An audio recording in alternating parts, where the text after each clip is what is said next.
Hello everyone, welcome to Destiny Commerce Academy. देखिए, आज की जो अपनी यूनिट है वो सोल प्रोप्राइटरशिप के रिगार्डिंग हम चलेंगे कि सोल प्रोप्राइटरशिप क्या होते हैं, इसके खाते कैसे बनाए जाते हैं।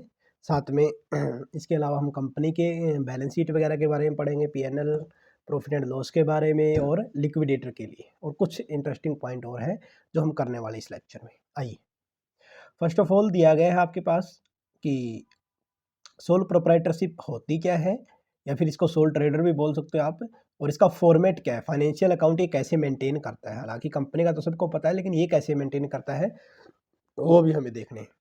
तो पहला दिया गया, सोल प्रोप्राइटरशिप को हम सोल ट्रेडर भी बोलते हैं। इनकॉर्पोरेटेड अनइनकॉर्पोरेटेड बिजनेस, मतलब कहने का मतलब इसको रजिस्टर करवाने की जरूरत नहीं होती, एक सिंगल ओनर होता है। और ये क्या करता है, पे पर्सनल इनकम टैक्स, यानी कि बिजनेस टैक्स इसको पे नहीं करना पड़ता, पर्सनल इनकम टैक्स पे करना पड़ता है। जो भी इसने कंपनी का मतलब यहाँ पर कंपनी का एक रूप हो गया सोल प्रोप्राइटर। यहाँ पर कंपनी और सोल प्रोप्राइटरशिप में डिफरेंस नहीं है, मतलब यहाँ पर कंपनी का मतलब होता है एक बिजनेस, ठीक है ना। उस किसी भी बिजनेस के प्रॉफिट पर वो पर्सनल टैक्स पे करेगा, वो किसमें, सोल प्रोप्राइटरशिप के अंदर। तो इसमें गवर्नमेंट की रेगुलेशन ना के बराबर होती है। तो सबसे सिंपलेस्ट फॉर्म होती है, इसको शुरू करना भी इजी है और इसको डिजोल्व करना यानी कि बंद करना भी इजी है। खासकर बिजनेसमैन जो है अपने नाम से ही नेम या सरनेम से ही बिजनेस का नेम रख लेते हैं, ठीक है। हालांकि इसको रजिस्टर करवाने की कोई ज़रूरत नहीं है। जैसे लिमिटेड लाइबिलिटी कंपनी या लिमिटेड लाइबिलिटी पार्टनरशिप को रजिस्टर करवाना पड़ता है, लेकिन इसको रजिस्टर करवाने की नीड नहीं है। अब बात करते हैं हम नेक्स्ट वन कि start a sole trade proprietor, कि सोल प्रोप्राइटरशिप को कैसे स्टार्ट किया जा सकता है, ठीक है ना। इसको कैसे हम स्टार्ट करेंगे, तो to begin a sole single proprietorship या sole proprietorship, you just launch your company name. आपको अपना नाम रखना पड़ेगा पहले तो शॉप का। रजिस्टर करवाना जरूरी नहीं है, लेकिन अगर आप रजिस्ट्रेशन करवा लेते हो तो उसका बेनिफिट ज़्यादा होता है। तो not necessary registration, it is the best to come up. अगर आप बेस्ट करना चाहते हो अपने बिजनेस के लिए विद द बिजनेस नेम, तब आप बिजनेस नेम रखो सबसे पहले तो। फिर आप परमिट या लाइसेंस लो कि आप किस चीज़ का बिजनेस करने वाले हो, किस उसी स्टेट से आपको लाइसेंस मिल जाएगा। अगर आपको एम्प्लॉयज़ हायर करने हैं तो एम्प्लॉयज़ आइडेंटिफिकेशन नंबर आपके पास होना चाहिए। इसी तरह टैक्सेबल गुड्स आपको बेचनी है तो जीएसटी नंबर वगैरह भी आपके पास होना चाहिए। कंपलसरी नहीं है, लेकिन आप चाहते हो कि जैसे आपने स्टार्टिंग में नाम रखा कोई दिक्कत नहीं है, लेकिन जैसे जैसे बिजनेस ग्रो करते रहे तो आपने सोचा कि क्यों, कोई और भी तो नाम रख सकता है इसका, तब आप रजिस्टर करवाते हो ना। तो अपनी मर्जी से रजिस्टर करवाया जाता है, ना कि कंपल्सन होती है। नेक्स्ट वाला आता है जी income statement. Income statement one of the most essential, आप बोल सकते हो कि स्टेटमेंट है जो सोल प्रोप्राइटरशिप रेडी करता है। इसके थ्रू क्या फाइंड आउट करता है वो, एक तो पहला तो ये कि प्रॉफिट मार्जिन या प्रॉफिट कितना होगा उसका। दूसरा कंपेयर कर सकता है आउटकम रिसीव्ड कितना हुआ है टू बी एक्सपेक्टेड रिजल्ट, कि उसने सोचा कितना था और आया कितना है। तो यानी कि इनकम स्टेटमेंट से वो प्रॉफिट का पता करता है। ट्रेडिंग काउंट और प्रॉफिट एंड लॉस काउंट, दो कंपोनेंट्स को हम इनकम स्टेटमेंट में मिलकर बोल सकते हैं, trading count and profit and loss count को इनकम स्टेटमेंट आप बोल सकते हो, जिससे हमें ग्रोस प्रॉफिट कैलकुलेट करते हैं, ठीक है। और ग्रोस प्रॉफिट में आप बोल सकते हो इसमें जो एक्सपेंडिचर होते हैं वो अभी तक लेस नहीं किए, इनडायरेक्ट एक्सपेंडिचर लेस नहीं किए ग्रोस प्रॉफिट में से, ये ध्यान रखना है। और ट्रेडिंग जो ग्रोस प्रॉफिट है कैसे निकालते हैं, इसका फॉर्मूला नीचे दिया भी गया है कि net sale minus cost of good sold. Net sale का मतलब होता है sale minus sale return. Sale return को रिटर्न इनवर्ड भी बोलते हैं। तो इसको ना सेल का एस याद रख लेना, इनवर्ड का एस आई याद रख लेना, एक पोस्ट होगी सब इंस्पेक्टर की। तो ऐसे ही रिटर्न आउटवर्ड जो है वो पी हो जाएगा, पीओ, परचेज के साथ आउटवर्ड यूज आता है। चलो जी आगे देखिए कि trading account use to calculate the gross profit from the sale से कैलकुलेट कर सकते हैं। जो खर्चे डायरेक्टली रिलेट होते हैं वही इसमें आते हैं, जैसे sale, purchase, wages, sale return, purchase return, carriage inward, opening and closing stock, या फिर पावर एंड फ्यूल, जो डायरेक्ट खर्चे होते हैं। ग्रोस प्रॉफिट निकालने का फॉर्मूला आपको पता ही है। अब ग्रोस प्रॉफिट की हेल्प से अगर आप कुछ खर्चे लेस कर देते हो, इनडायरेक्ट एक्सपेंसेस वगैरह, जैसे कि सेलिंग एंड डिस्ट्रीब्यूशन एक्सपेंसेस, मतलब इनडायरेक्ट एक्सपेंसेस के साथ साथ जैसे सेलिंग डिस्ट्रीब्यूशन एक्सपेंसेस ये भी लेस कर देते हो, तो आपका नेट प्रॉफिट आ जाएगा। या फिर क्या करेंगे हम, आपको याद हो तो ग्रोस प्रॉफिट में रिवेन्यू जोड़ देंगे और एक्सपेंडिचर घटा देंगे, तो हमारे पास क्या आ जाएगा, नेट प्रॉफिट, ठीक है। पीएनएल अकाउंट बनाया नहीं बना तो आगे जब फॉर्मेट करवाऊंगा तो उसमें बता दूंगा, ठीक है। कौन कौन से एक्सपेंस घटाए जाते हैं, जैसे कि रेंट का, टेलीफोन का, कैरिज आउटवर्ड का, कैरिज इनवर्ड देखो पहले, कैरिज इनवर्ड तो आ गया आपका ग्रोस प्रो मतलब ट्रेडिंग अकाउंट में, और कैरिज आउटवर्ड आता है आपका पीएनएल अकाउंट में। डिस्काउंट रिसीव्ड या डिस्काउंट अलाउड ये सब कुछ वहाँ पर आ जाएगा। अब ये फॉर्मेट देखिए, आपके लिए एक फॉर्मेट रेडी किया है सोल प्रोप्राइटरशिप का फॉर्मेट है, ये बिजनेस जो सर्विस प्रोवाइड करता है कंपनी, यानी कि बिजनेस का नेम डाल देंगे, इनकम स्टेटमेंट होती है कहाँ से स्टार्ट होता है, कौन से ईयर के लिए, ये सब कुछ आ जाएगा। लेकिन इसका फॉर्मेट वर्टिकल ही है। तो क्या कुछ है, जैसे कि revenue and gain, operating revenue, non operating revenue आ जाएगा, फिर गेन आ जाएगा, फिर टोटल आ जाएगा। इसी तरह एक्सपेंसेस, यानी कि इनकम में से एक्सपेंडिचर घटा दो, प्रॉफिट लॉस आ जाएगा। सिंपल दे रखा है था, ठीक है। तो ये था आपका इनकम स्टेटमेंट। इसी तरह बैलेंस शीट भी बनानी पड़ती है सोल प्रोप्राइटर से। Final account of the sole proprietor की अगर हम बात करते हैं तो द फाइनल अकाउंट, देखिए क्या दिया गया इसमें, the final account of the soul trader business income statement आती है एक तो, और एक बैलेंस शीट आती है। इनकम स्टेटमेंट के बारे में हम पढ़ चुके हैं, अब बैलेंस शीट के बारे में पढ़ने वाले। तो फाइनल अकाउंट क्या करते हैं, कंपनी के मनी रिलेटेड सिचुएशन की, कंपनी के पास पैसा है या नहीं है वो फाइंड आउट किया जाता है, जिससे ताकि कंपनी अपने अगर बैड डेट्स वगैरह है उसको पूरा कर सके, पेमेंट कर सके। कंपनी मीन्स यहाँ पर बिजनेस एंटिटी के बारे में बात कर रहा हूँ, यानी कि सोल प्रोप्राइटरशिप के बारे में बात कर रहा हूँ, ठीक है। ट्रायल बैलेंस कंप्लीट होने के बाद देखिएगा, इसने बोला कि ट्रायल बैलेंस एक बार कंप्लीट करो आप। ट्रायल बैलेंस के कंप्लीट करने के बाद ही तो आप बनाते हो प्रॉफिट एंड लॉस या फिर बैलेंस शीट। और इनकम स्टेटमेंट में सिर्फ नॉमिनल के खर्चे आते हैं, और बैलेंस शीट के अंदर रियल और पर्सनल अकाउंट सब कुछ आइए, तो नॉर्मल बात है। अब बैलेंस शीट कैसे प्रिपेयर करते हैं वो आइए देख लेते हैं। इसने बोला सर बैलेंस शीट में एसेट होती है, लाइबिलिटी होती है और कैपिटल होती है। कैपिटल को शेयर होल्डर इक्विटी इक्विटी के नाम से भी जाना जा सकता है, ठीक है। तो इसका फॉर्मेट देखिएगा, ये भी सोल प्रोप्राइटर का फॉर्मेट हो गया। कंपनी का नेम गिवन है, बैलेंस शीट गिवन है, एक तरफ एसेट दे रखी है, इस तरफ लाइबिलिटी दे रखी है, ठीक है। करंट एसेट में current asset, investment, property, plant, machine, ये सब कुछ आ गया। फिर इंटेंजिबल एसेट, मतलब कहने का मतलब एक साइड एसेट एक साइड लाइबिलिटी, ये तो वही बस। इसके अंदर क्या फिगर आती है वो आपको पता ही है सारा का सारा। तो ये बैलेंस शीट होगी, मतलब जो नॉर्मल बैलेंस शीट होती है वही इसकी हम बना सकते हैं, लेकिन फॉर्मेटिंग जरूरी नहीं कि वैसे कंपनी वर्टिकली हो या हॉरिजॉन्टल ना हो, इस टाइप से। अब इसके फायदे क्या है, नुकसान क्या है सोल प्रोप्राइटरशिप के। फायदे तो ये सर टैक्स में बेनिफिट मिलता है कि ज़्यादा टैक्सेशन का कोई चक्कर नहीं होता, जीएसटी भरो, रिटर्न भरो, हर 3 महीने बाद सेल रिटर्न भरो, ये भरो, कुछ नहीं। इजीली क्रिएशन किया जा सकता है, इसी तरह डिजोल्व भी इजीली किया जा सकता है, खर्चे वगैरह नहीं आते, ना ही कोई ज़्यादा पेपर वर्क करना पड़ता, ठीक, कोई नीड नहीं है। लेकिन अगर आपको बोलते हैं ना खुद का ही ब्रांड वैल्यू बनानी है तो नीड करनी, मतलब आपको जो है एम्प्लॉयर आइडेंटिफिकेशन नंबर वगैरह अगर ज़रूरत है तो ले लो। कहाँ से मिलेगा सर, ये इंटरनल रिवेन्यू सर्विस के थ्रू आप ले सकते हो। कुछ फीस चार्ज करनी पड़ती है अगर आप ये नंबर वगैरह लेते हो तो, लेकिन मैंने बोला ये नंबर आप अपने बिहाफ पर लेते हो, वो चेक करवाने की अकाउंट जरूरत नहीं, मतलब ऑडिटिंग की जरूरत नहीं। अल्टीमेट बात यही है, पर्सनल चेकिंग कर सकते हैं आप, ऑडिटिंग करवाने की जरूरत नहीं है। डिसएडवांटेज क्या सर, रिस्पॉन्सिबिलिटी जो अनलिमिटेड है, ये बोल्ड करके आप पढ़ सकते हो, और कैपिटल मिलना बहुत मुश्किल हो जाता है, ठीक, खासकर जब बिगनर हो तो उस कंडीशन में बैंक भी लोन नहीं देता इनको ईजिली। तो ये सोल प्रोप्राइटरशिप के कुछ मेरिट डिमेरिट के साथ ही हमने ये कर लिया था। अब नेक्स्ट बार आता है आपका sorry, final account of company. Sole proprietorship के बाद में क्या बनाएंगे, कंपनी के फाइनल अकाउंट बनाने हैं और उसका ये फॉर्मेट बनाना है। तो सबसे पहले बताएंगे final account. Final account means account those prepared in the joint, so company द्वारा प्रिपेयर किए जाते हैं, हर साल के एंड में प्रिपेयर किए जाते हैं, ताकि कंपनी क्लियर पिक्चर आ जाए कि फाइनेंशियल पोजीशन क्या है, इनके बैलेंस शीट क्या है, बैलेंस शीट में एसेट, लायबिलिटी और कैपिटल की क्या सिचुएशन है। और ये फाइनल अकाउंट इसलिए बनाए जाते हैं ताकि उसके यूजर इनके बेस पर इन डिसीजन ले सके, चाहे वो इंटरनल यूजर हो चाहे एक्सटर्नल यूजर। कौन कौन से अकाउंट बनाते हैं सर फाइनल अकाउंट में, सोल प्रोप्राइटरशिप की तरह trading and profit and loss account, profit and loss appropriation account बनता है और एक बैलेंस शीट बनती है, ठीक है। तो ऑब्जेक्टिव क्या है सर इसका बनाने का, पहले तो वही प्रॉफिट एंड लॉस, अगर आपको फाइंड आउट करना है तो प्रॉफिट एंड लॉस अकाउंट बनाइए, फाइनेंशियल पोजीशन फाइंड आउट करनी है तो बैलेंस शीट बनाइएगा। और इन सब को इसलिए बनाया जाता है कि इसके यूजर को इन्फॉर्मेशन दे इसके टाइम पर। ये फॉर्मेटिंग दी गई है, फॉर्मेटिंग एग्जाम्पल है, अगर आप ये एग्जाम्पल करना चाहो तो बिल्कुल ईजी सा ही दे रखा है। देखिए मैं यहीं से करवा देता हूँ, बाकी आपके नोट्स में सारा मिल ही जाएगा, तो वहाँ से आप कर लेना। शेयर कैपिटल बैलेंस शीट की लायबिलिटी साइड चली जाएगी, स्टॉक ओपनिंग है तो ट्रेडिंग काउंट के डेबिट में आ जाएगा, परचेज ट्रेडिंग के डेबिट में, सेल ट्रेडिंग काउंट के क्रेडिट में आ जाएगी। रिटर्न, अब ये रिटर्न देखो किस साइड है, अब ये परचेज रिटर्न या सेल रिटर्न बताना चाहे बस। जब परचेज का बैलेंस आता होता है परचेज रिटर्न इनवर्स होगा ना, यहाँ आएगा परचेज, तो सेल ये क्या है, ये सेल रिटर्न है, क्या है ये, सेल रिटर्न है बस। General expenses profit and loss account में आएंगे, वेजेज आपका ट्रेडिंग में आएगा, salary profit and loss account में, ट्रैवलिंग प्रॉफिट एंड लॉस में, एडवर्टाइजमेंट प्रॉफिट एंड लॉस में।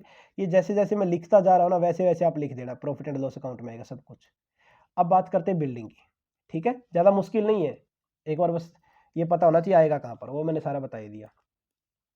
अब यहाँ पर बिल्डिंग जो है ये एसेट साइड आ जाएगी बैलेंस शीट के, प्लांट एंड मशीनरी भी एसेट है, डेटर एसेट में, क्रेडिटर लाइबिलिटी में आ जाएगा, लोन क्रेडिटर यानी कि लाइबिलिटी साइड आ जाएगा, कैश एसेट में आ जाएगी, रिजर्व फंड आपकी लाइबिलिटी है, लाइबिलिटी साइड आ जाएगा।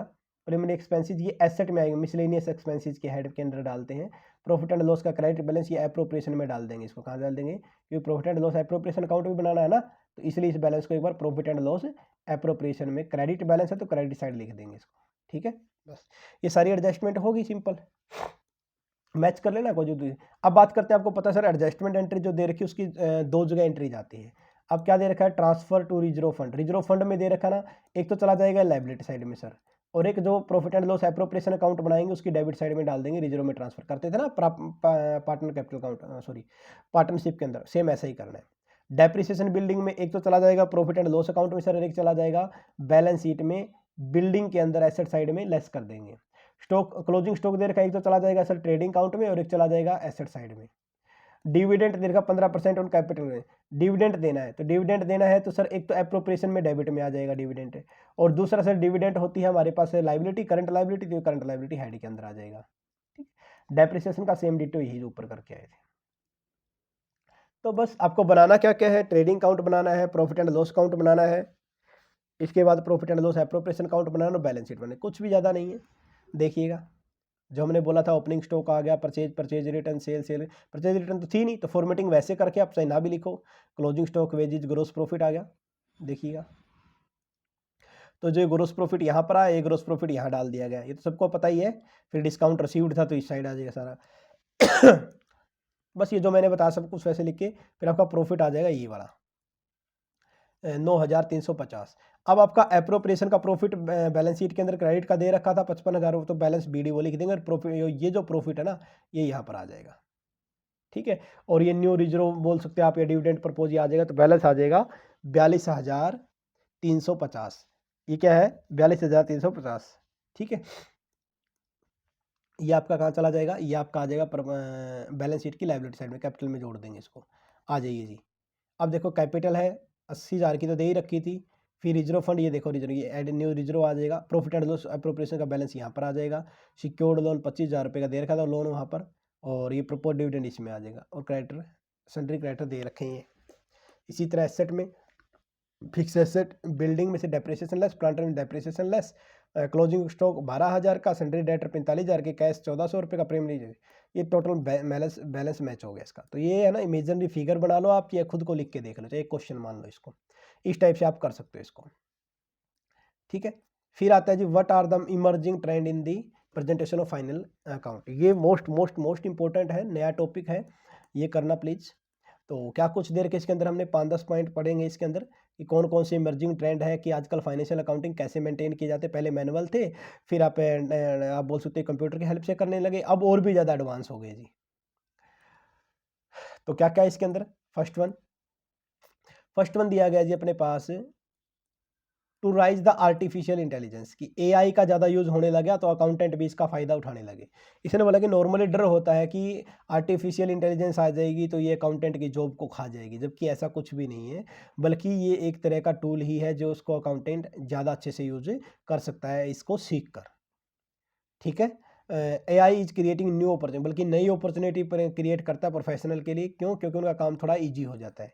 एग्जाम्पल की हेल्प से समझेंगे, अकाउंटेंट क्या दिया गया है, accountant can now provide real time insight of their client. अगर आपके क्लाइंट के बारे में रियल टाइम जानना है तो क्या है, एआई इंटेलिजेंस यानी कि आर्टिफिशियल इंटेलिजेंस बेस्ड सॉफ्टवेयर का यूज किया जा सकता है, ऐसे अकाउंटिंग सॉफ्टवेयर का यूज किया जा सकता है जिससे अकाउंटिंग जो क्लाइंट होते हैं, जो आप बोल सकते हो कि अकाउंटेंट के, ठीक है, जो प्रोफेशनल होते हैं ना अकाउंटेंट, उनके पास जो काम करने के लिए आते हैं, जो क्लाइंट आते हैं, जो बिजनेसमैन आते हैं, उनका ट्रैक रिकॉर्ड देख सकते हैं एआई की हेल्प से, कि उसका ट्रेंड क्या है जी, वो कब हमारे पास आ रहे हैं, कितना टैक्स भरे, क्या कुछ उसके हिसाब से।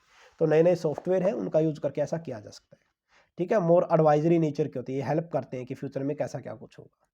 तो आर्टिफिशियल इंटेलिजेंस नया एक टूल है जिसके थ्रू आप फाइनेंशियल अकाउंटिंग मेंटेन कर सकते हो। दूसरा आता है जी फिर आपके पास क्लाउड बेस्ड अकाउंटिंग सॉफ्टवेयर। इसने बोला सर पहले क्या करते थे, मैनुअल लिखते थे सर सारे के सारे अकाउंट, फिर लिखने लगे सर कंप्यूटर में हार्ड डिस्क की हेल्प से। किसकी हेल्प से लिखते थे? हार्ड डिस्क की हेल्प से। लेकिन हार्ड डिस्क में भी करप्ट होने का, चोरी होने का ज़्यादा खतरा होता था। तो अब जो अकाउंटिंग सिस्टम मेंटेन किए जाते हैं, अकाउंटिंग ऐसे ऐसे सॉफ्टवेयर आ रखे हैं जो क्लाउड बेस्ड होता है। क्लाउड बेस्ड का मतलब होता है सारा का सारा डाटा जो है ऑनलाइन रजिस्टर्ड हो जाएगा आपका, ठीक है। जैसे गूगल ड्राइव सुना है ना नाम, जीमेल पे जाओगे तो वहाँ पर ऑप्शन आता है गूगल ड्राइव, तो आप थोड़ा बहुत स्टोर कर सकते हैं। ऐसे ही उसको क्लाउड बेस्ड ही बोलते हैं। हर फ़ोन के अंदर क्लाउड बेस्ड सिस्टम होता है। तो क्लाउड बेस्ड सिस्टम ये कि मोर अफोर्डेबल होता है, आईडी पासवर्ड आपको मिल जाएगा तो आप कहीं भी इसको एक्सेस कर सकते हैं, मोर कन्वीनियंट होता है, मोर सिक्योर होता है, ठीक है। तो क्लाउड बेस्ड अकाउंटिंग सॉफ्टवेयर आ गया आजकल। फिर आता है आउटसोर्सिंग, कि आप अकाउंटिंग और फाइनेंसिंग जो इंडस्ट्री है वो सेकंड मोस्ट पॉपुलर इंडस्ट्री है इंडिया के अंदर जो आउटसोर्सिंग कराती है। आउटसोर्सिंग का मतलब होता है कि जो मैनेजर वगैरह होते हैं, अकाउंटेंट का काम सारा बाहर से करवा लेता है, प्रोफेशनल से करवा लेता है, और आप खुद अपना जो फोकस होता है अपने रनिंग बिजनेस पर देता है, ठीक है। और ये क्या करते हैं, जो एक तो फर्म के अंदर खुद ही जो अकाउंट मेंटेन करते हैं, प्रोफेशनल उनसे ज़्यादा अच्छे से मेंटेन कर सकते हैं, गुड क्वालिटी सर्विस प्रोवाइड करते हैं। तो आउटसोर्सिंग करवा सकते हो जी आप सारा का, जैसे खाता जितने भी खाते अकाउंट मेंटेन करने हैं। बिग डेटा, कि आपके पास बहुत सारा डेटा होता है, जो प्रोफेशनल होते हैं बहुत सारा डेटा रखते हैं, एनालाइज करते हैं कि क्या कुछ ट्रेंड या पैटर्न चल रहा है ठीक है, बेटर डिसीजन ले सकते हैं, फ्रॉड वगैरह इजीली फाइंड आउट किए जा सकते हैं, फाइनेंशियल स्टेटमेंट को डिसीजन मेकिंग को ज़्यादा इंप्रूव किया जा सकता है, ठीक है। तो डेटा बहुत ज़्यादा होता है, क्लाउड सोर्सिंग के थ्रू आप उसको और ज़्यादा स्टोर कर सकते हो। ऑटोमेटिक अकाउंटिंग प्रोसेस, बहुत सारे सॉफ्टवेयर ऐसे आते हैं जो ऑटोमेटिक कर देते हैं, जैसे आपने देखा हो खाता भाई वाला, या फिर टैली ERP9 सुना होगा आपने, टैली ERP9, इसका एक एग्जांपल दे रहा हूँ मैं ऑटोमेटिक अकाउंटिंग प्रोसेस का। इसमें आप सिर्फ एक बार जर्नल एंट्री डाल दो, उसके बाद ये अपने आप profit and loss account, trial balance, balance sheet, cash flow, fund flow, सब कुछ अपने आप बना के रख देगा आपका, ठीक है। और स्टाफ फ्री रहता है फिर ये, क्योंकि जो रिपीटेटिव वर्क है उसको नहीं करना पड़ता, ये ऑटोमेटिक ही कर देता है। इनवॉइस वगैरह जनरेट करना लगा लो, कुछ भी लगा लो उसके रिगार्डिंग। फिर आता फिर आता है growth of the global accounting firm sorry, global accounting firm, कि आजकल जो फर्में हैं वो सिर्फ एक देश तक नहीं रही, बल्कि MNC कंपनियां बन गई है। MNC कंपनियां बन गई है तो उनको अकाउंट जो है लगातार कई देशों में मेंटेन करने पड़ते हैं। तो ये काम भी सारा का सारा प्रोफेशनल या आउटसोर्सिंग के थ्रू करवाया जा सकता है। जैसे बिग फोर अकाउंटिंग फर्म, इनका काम ही क्या होता है, जो मल्टीनेशनल कंपनी होती है उनके खाते मेंटेन करना होता है। जैसे इसके अंदर देखें डेलोइट या फिर अर्नस्ट यंग या फिर KPMG या फिर प्राइस वाटर हाउस कॉपर, ये कंपनियों के नाम है जो ग्लोबल फर्में हैं जो अकाउंट मेंटेन करती है MNC कंपनी आज का, ठीक है। तो जैसे जैसे ग्लोबलाइजेशन बढ़ता गया बिजनेस के अंदर, वैसे ही अकाउंटिंग को भी ग्लोबल स्टैंडर्ड के अकॉर्डिंग मेंटेन करने की नीड पड़ती गई, ठीक है। फ्रीलांसिंग टाइप होता है कि आप इनके थ्रू काम करवा सकते हो। फ्रीलांसिंग का मतलब होता है स्वतंत्र रहना। फिर आता है जी इसके अंदर increasing demand of the forensic accounting service. Forensic accounting, जैसे फोरेंसिक का नाम है, to deduct and investigate the fraud वगैरह, इनके स्टार्टिंग से ही ऐसे ऐसे सॉफ्टवेयर आ चुके हैं जो अगर फ्रॉड वगैरह करते हो तो उसी टाइम आपको पता चल जाता है। तो यानी कि स्कैंडल, कॉर्पोरेट स्कैंडल होने के चांसेस ना के बराबर होते हैं, ठीक है। तो जैसे कि टैली ERP9 होता है, वैसे एक SAP भी होता है, बड़ी कंपनियां बनाती है अपने नाम से, कि कौन कौन सा उसके पास सामान है, अपनी सुविधा के अनुसार सेटअप करती है, करोड़ों रुपए लगते हैं सेटअप को करने में। बिजनेस बिकम मोर कॉम्प्लेक्स हो गए हैं तो उस कंडीशन के अंदर फोरेंसिक अकाउंटिंग सर्विस लेना कंपलसरी हो गया है, ताकि फ्रॉड वगैरह को टाइमली आइडेंटिफाई किया जा सके और उनकी करेक्ट किया जा सके। फिर आता है वर्क लाइफ बैलेंस। इसने बोला कि अकाउंटेंट बेचारे लंबे लंबे 12-12, 14-14, 15-15, 16-16 घंटे काम करते थे, जैसे CA वगैरह करते थे। तो ये नई इमर्जिंग ट्रेंड आने के कारण अब क्या इनमें थोड़ा सा बैलेंस हो गया है, कि ऑनलाइन हो गया सारा सिस्टम, आर्टिफिशियल इंटेलिजेंस का यूज़ करने लगे, आउटसोर्सिंग का यूज़ करने लगे, क्लाउड बेस्ड सिस्टम का यूज़ करने लगे। तो इससे क्या हुआ, प्रोडक्टिविटी बढ़ गई, सेटिस्फेक्शन बढ़ गया एम्प्लॉयज़ का। आजकल तो मीटिंग वगैरह ज़रूरी नहीं क्या फिजिकली प्रेजेंस हो, बल्कि फेस टू फेस, जैसे स्काइप हो गया, वीडियो कॉन्फ्रेंसिंग होगी, वहाँ आप क्या कर सकते हो, मीटिंग इनकी ले सकते हो, ठीक है। डेटा एक्सेस के लिए क्लाउड बेस्ड है, ऐसा नहीं कि पेन ड्राइव घुमाए रखना पड़ेगी 24 घंटे। बस आईडी पासवर्ड दो और जितना सेगमेंट का आपका एक्सेस देना चाहते हो उतना एक्सेस उसको दे सकते हो। फिर अगला आता है जी blockchain accounting. Blockchain accounting एक डेटाबेस सर्विस है। क्या है ये? एक डेटाबेस या डिसेंट्रलाइज या सिक्योर डेटाबेस सर्विस होती है। इनकी जो अकाउंटिंग ट्रांजेक्शन आती है वो रिकॉर्ड की जाती है डिजिटल फॉर्म में। तो डिजिटल लेजर बनाए जाते हैं सर। ये डिजिटल लेजर क्या होते हैं सर? इसका बेनिफिट ये होता है कि ट्रांसपेरेंसी रहती है, सिक्योरिटी रहती है, एफिशिएंसी रहती है, कि आप डायरेक्ट ऑनलाइन ट्रांजेक्शन कर सकते हो ब्लॉकचेन अकाउंटिंग के अंदर। और लास्ट वन आता है जी ऑनलाइन प्रेजेंस। आजकल इसने बोला भी कोई भी कंपनी अगर ऑफलाइन अच्छा काम कर रही है, लेकिन कस्टमर क्या करेगा, कस्टमर सोशल मार्केटिंग का, सोशल मीडिया का यूज़ करता है। मान लिया कि मैंने बोला राम एंड श्याम कंपनी जो गारमेंट्स का काम करती है, तो सबसे पहले क्या करेंगे आज की नई जनरेशन, पहले गूगल में जाएँगे, लिखेंगे Ram and Shyam, Ram and sons लिखेंगे। अगर गूगल पे उसकी प्रेज़ेंस नहीं मिली ना, फिर बोलना यार ये तो कोई अच्छी कंपनी नहीं है, ये तो ऑनलाइन ही नहीं है। तो अल्टीमेटली क्या है कि ऑनलाइन प्रेज़ेंस होना हर कंपनी के लिए नीड हो गई है, मस्ट हो गया है जी। तभी लोग उस पे रिलाई करते हैं। तो ये इमर्जिंग ट्रेंड थे 10, होप सो आपको ये समझ में आए होंगे। और आज का फिर अपना जो लास्ट टॉपिक आता है लिक्विडेशन के ऊपर, 2 क्वेश्चन बनेंगे, 4th और 5th, वो करते हैं आइए। तो सबसे पहले लिक्विडेशन ऑफ कंपनी क्या होती है, इसके वेरियस मेथड को एक्सप्लेन कीजिएगा। इसने बोला जी, इस कंपनी जो एक आर्टिफिशियल पर्सन होता है, जो कंपनी एक्ट 2013 के अकॉर्डिंग बनाया गया था, तो इसका जो वाइंडिंग अप है वो भी कंपनी एक्ट के अकॉर्डिंग ही होगा। ठीक है? और इस वाइंडिंग अप की लीगल वाइंडिंग अप की जो प्रोसेस होती है उसको लिक्विडेशन बोलते हैं। ज़रूरी नहीं कि एक इंसॉल्वेंट यानी कि दिवालिया कंपनी का ही लिक्विडेशन हो, सॉल्वेंट कंपनी भी कई बार खुद को लिक्विडेट करवा सकती है। लिक्विडेशन के दौरान क्या-क्या चीज़ें ध्यान में रखनी है सर, एसेट को बेचना है, लायबिलिटी की पेमेंट करनी है। और ऐसा तभी कर पाएँगे जब एओए आर्टिकल ऑफ एसोसिएशन में ऐसा मेंशन होता है।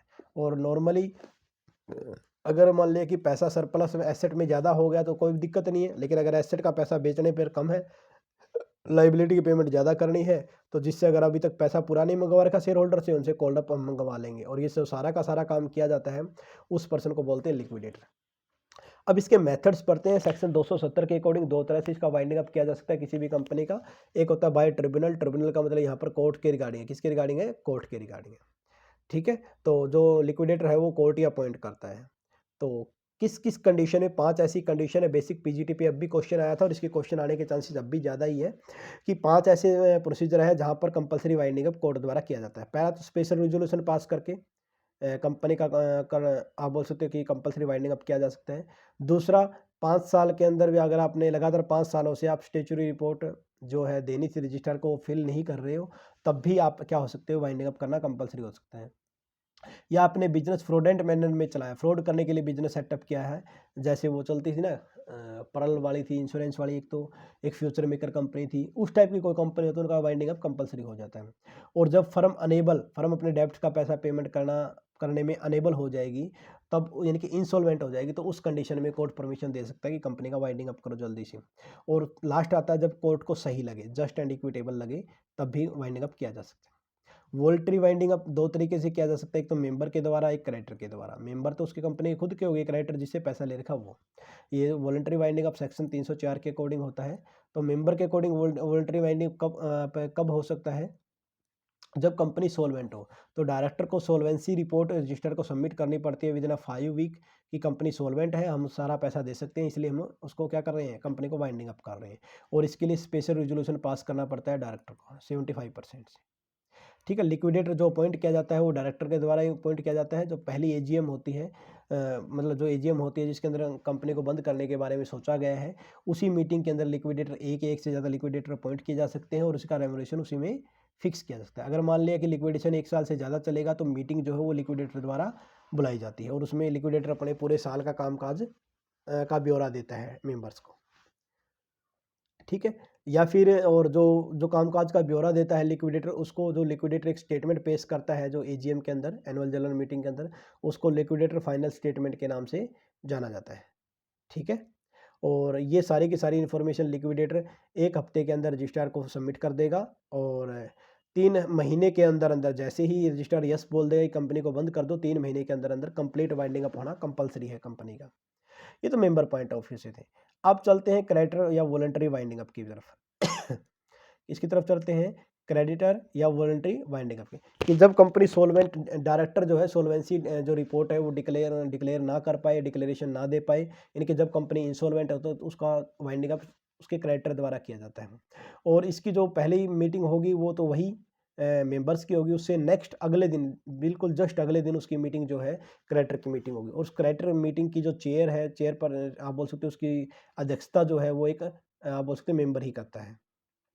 ठीक है? उस मीटिंग के अंदर जो भी कामकाज हुआ, उसका सारा हिसाब रजिस्ट्रार को 10 दिन के अंदर भेज दिया जाएगा। अब कई बार क्या होता है कि लिक्विडेटर कौन अपॉइंट करेगा, मेंबर करेंगे या क्रेडिटर करेंगे, या तो नॉर्मली तो दोनों की सहमति से ही होता है, लेकिन अगर दोनों की सहमति ना बन पाए तो जो क्रेडिटर होता है उनका लिक्विडेटर फाइनल माना जाता है। और आज का लास्ट क्वेश्चन अपना बनता है describe the liquidator financial statement of account क्या होते हैं। इसने बोला कि भाई एक जो फाइनेंशियल जो लिक्विडेटर होता है अपनी सारी रिपोर्ट जिसमें पेश करता है उसको लिक्विडेटर फाइनेंस स्टेटमेंट के नाम से जाना जाता है। इस रिपोर्ट में क्या होता है आइएगा, it must be noted that disbursement इन कैसे भुगतान करना है क्लेमेंट का हुआ एडमेड स्ट्रिक्टली प्रिस्क्राइब, यानी कि जो लिक्विडेटर फाइनेंशियल स्टेटमेंट होती है इसमें पैसा आया कहाँ से ये मैटर नहीं करता इतना, लेकिन जिसकी पेमेंट करनी है उस पेमेंट का एक प्रोसीजर दे रखा है, एक प्रोसेस दे रखी है, उसी को आपको फॉलो करना है। ठीक है, लिक्विडेटर जो फाइनेंशियल स्टेटमेंट ऑफ अकाउंट है इसके अलग नाम भी है, तो देखिएगा the final statement of receipt and payment, या फिर इसको final cash book term as the liquidator financial statement of account के नाम से भी जाना जाता है, यानी कि तो रिसीप्ट एंड पेमेंट के नाम से जाना जा सकता है। ठीक है, final statement of receipt and payment बोल लो या फाइनल स्टेटमेंट ऑफ अकाउंट के नाम से जाना जा सकता है। ये कोई नाम अकाउंट लिखते हैं लेकिन एक स्टेटमेंट की तरह होता है और इसमें डबल एंट्री सिस्टम फॉलो नहीं किया जाता। वेरी वेरी इंपॉर्टेंट पॉइंट है, मैंने शायद पहले भी करवाया हुआ था आपको कंटेंट की वीडियो में तब भी, कि इसमें क्या होता है सर डबल एंट्री सिस्टम नहीं चलता। तो सबसे पहले रिसीप्ट साइड है फिर पेमेंट साइड। रिसीप्ट साइड तो पैसा जो आपके पास पड़ा है वो आ जाएगा, फिर एसेट को बेचने के पास आ जाएगा, और सिक्योर्ड क्रेडिटर मान लिया कि एक आपने क्या किया क्रेडिटर से पैसा ले रखे 10,000 रुपये, एसेट बेची वो बिकी 15,000 की, तो 5,000 रुपये जो बच जाएंगे एक्स्ट्रा वो यहाँ पर आ जाएंगे। और शेयर होल्डर से अगर कॉल वगैरह का पैसा नहीं मंगा रखा था तो मान ली 10 रुपये थे 6 रुपये मंगा के 4 रुपये अब मंगा लेंगे वाइंडिंग अप के टाइम, यहाँ पर यूज़ कर लेंगे। ठीक है, तो रिसिप्ट का कोई प्रोसीजर फिक्स नहीं है कि पहले कैश एसेट को बेचेंगे बाद में सिक्योर्ड क्रेडिटर का आएगा, ऐसा कुछ नहीं है। लेकिन हाँ पेमेंट का फिक्स है सर प्रोसीजर। पहला आएगा लीगल चार्ज, जो लीगल चार्ज बनते हैं जो कोर्ट के या सरकार के जो खर्चे हैं वो पहला कंपनी पे करेगी। फिर लिक्विडेटर का रेमुनेशन पे करना पड़ेगा। रेमुनेशन 3 तरीके से लिक्विडेटर को दिया जा सकता है, एक तो एसेट का परसेंटेज हो सकता है, क्रेडिटर का परसेंटेज हो सकता है, शेयर होल्डर का परसेंटेज हो सकता है जो उनको पे करना पड़ता है शेयर होल्डर वगैरह को। थर्ड नंबर पे आता है जो लिक्विडेटर है लिक्विडेशन एक्सपेंसेस या कॉस्ट ऑफ वाइंडिंग अप, ये थर्ड नंबर पे आएगा। फोर्थ नंबर पे आएगा डिवेंचर जो फ्लोटिंग चार्ज रखते हैं, और फिफ्थ नंबर पे आएगा प्रेफरेंशियल क्रेडिटर, सिक्स्थ पे अनसिक्योर्ड क्रेडिटर।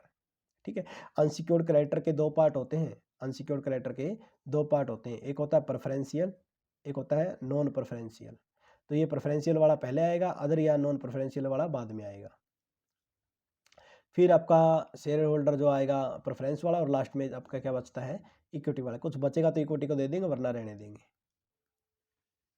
ठीक है, और इसके अलावा अगर देखो अगर कोई भी कंपनी अगर अनसिक्योर्ड क्रेडिटर यहाँ तक की पेमेंट कर दी कंपनी ने, यहाँ तक की पेमेंट कर दी ऊपर वाली सारी, तो उसको सोलवेंट कंपनी बोलते हैं। सोलवेंट कंपनी किसको बोलेंगे, यदि कंपनी वाइंडिंग अप के टाइम अपने अनसिक्योर्ड क्रेडिटर की भी पेमेंट कर दे तो उसको हम सोलवेंट कंपनी बोलते हैं, वरना क्या बोलेंगे इंसॉल्वेंट बोलेंगे। ये प्रेफरेंस जो शेयर होल्डर को छोड़कर, ऐसे बोलो आप कि सर शेयर होल्डर को छोड़कर बाकी सबकी पेमेंट कर दी उसको सोलवेंट कंपनी बोलते हैं, वरना इंसॉल्वेंट कंपनी बोलेंगे। सिंपल सा था ना ये तो। अब आते हैं कॉन्ट्रीब्यूटरी क्या होते हैं। कॉन्ट्रीब्यूटरी वो होते हैं जो कंपनी के वाइंडिंग अप के टाइम कंपनी को पैसा देते हैं। अब ये पैसा कोई भी कंपनी को दे सकता है, शेयर होल्डर भी दे सकते हैं। तो 2 तरह की लिस्ट में आते हैं, एक होता है आपकी लिस्ट 1 और एक आता है लिस्ट 2। जो लिस्ट 1 में आता है वो आता है प्रेजेंट शेयर होल्डर।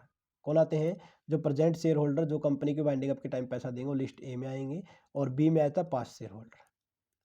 ठीक है, कॉन्ट्रीब्यूटरी हमारा हो गया। अब इसके बाद होता है स्टेटमेंट ऑफ फेयर। सेक्शन 274 के अकॉर्डिंग स्टेटमेंट ऑफ फेयर के बारे में बात की गई है कि सर स्टेटमेंट ऑफ फेयर, इसने बोला कि where court has been made, यानी कि जब कोर्ट वाइंडिंग अप का देता है तो ऑफिशियल लिक्विडेटर जिसको एज ए प्रोविजन, यानी कि कोर्ट क्या करता है लिक्विडेटर अपॉइंट करता है, लेकिन वो लिक्विडेटर क्या होता है प्रोविजनल होता है। बाद में 30 दिन के अंदर अंदर डायरेक्टर या ऑफिसर को क्या करना पड़ता है, डायरेक्टर या ऑफिसर को इस प्रोविजनल लिक्विडेटर या तो इसी को या फिर किसी और पर्सन को डायरेक्टर या ऑफिसर जो है वो ऑफिशियल लिक्विडेटर अपॉइंट कर देंगे। ठीक है, यानी कि प्रोविजनल तो कोर्ट अपॉइंट करेगा और उसके 30 दिन के अंदर अंदर ऑफिशियल ऑफिसर या फिर आप बोल सकते हैं डायरेक्टर जो होते हैं वो अपना क्या करेंगे सर लिक्विडेटर अपॉइंट कर देंगे। ठीक है, नेक्स्ट वन आता है स्टेटमेंट। नेक्स्ट वन क्या दिया गया अपना statement, list of statement. List of statement of fair 8 तरह की लिस्ट बनती है, मोस्ट इंपॉर्टेंट है। तो पहला आता है जी लिस्ट ए के अंदर एसेट नॉट प्लेज, यानी कि जो एसेट गिरवी नहीं रखी गई वो यहाँ पर लिखेंगे। फिर आता है जी surplus from the secured creditor. Secured creditor मैंने बोला था क्रेडिटर 10,000 रुपये मांगते लेकिन एसेट आपने बेची वो 15,000 की, तो 5,000 रुपये बच गए वो यहाँ पर आ जाएंगे। ठीक है, तो आपका नाम इनका लिख के आना है पेपर में भी कि लिस्ट ए के अंदर क्या आएगा asset not pledge, list B के अंदर आएगा surplus from the full secured creditor. फिर इनका टोटल कर देंगे क्योंकि ये पैसा तो कंपनी के पास आया है, ये तो प्लस में हो गया ना सर आपका, जो ये दो बना ये तो पॉजिटिव पॉइंट हो गया। अब ये हो गया ये नेगेटिव, ये पैसा पेमेंट करेंगे सर हम। किस किस को क्या क्या पेमेंट करते हैं आइए देख लेते हैं। सबसे पहले जो पेमेंट की जाएगी प्रेफरेंशियल क्रेडिटर को पेमेंट की गई, फिर डिवेंचर होल्डर को। याद रखना बी के अंदर डिवेंचर होल्डर नहीं आते, सिक्योर्ड क्रेडिटर में डिवेंचर होल्डर नहीं आएंगे, ठीक है। डी के क्योंकि इसके लिए अलग बनाया गया था। ई में अनसिक्योर्ड क्रेडिटर, फिर प्रेफरेंशियल कैपिटल, फिर इक्विटी, फिर कोई डेफिशिएंसी या सरप्लस बच जाएगा। यानी कि जो प्रॉफिट एंड लॉस होता है, जो कहने का मतलब ये है कि कंपनी को वाइंडिंग अप के टाइम जो होगा उसको प्रॉफिट एंड लॉस ना बोलकर सरप्लस या डेफिशिएंसी बोला जाएगा। सरप्लस तो मतलब एसेट ने आपने बेची ज़्यादा की और लाइबिलिटी की पेमेंट हुई है कम, यानी कि कुछ पॉजिटिव पॉइंट बचेगा तो उसको सरप्लस वरना डेफिशिएंसी बोलते हैं, ठीक है, प्रॉफिट लॉस नहीं बोलते। तो ये था जी अपना सारा का सारा हमारे फाइनेंशियल स्टेटमेंट ऑफ अकाउंटिंग का हमने सारा कंप्लीट कर लिया। होप सो आपको समझ में आया होगा। इसमें जो हमने कॉन्सेप्ट किए हैं, एक तो क्या है सोल ट्रेडर का, सोल ट्रेडर या सोल प्रोप्राइटर आप बोल सकते हो। दूसरा हमने किया है कंपनी के खाते बनाने का, फॉर्मेटिंग का। तीसरा हमने इसके अंदर किया इमर्जिंग ट्रेंड वाला, ठीक है। और चौथा हमने किया इसके अंदर किस चीज़ के रिगार्डिंग था आपका, लिक्विडेशन के रिगार्डिंग। तो चार पॉइंट पढ़े हमने, चारों के चारों इंपॉर्टेंट क्वेश्चन थे वो मैंने आपको करवा दिए। तो thank you all of you.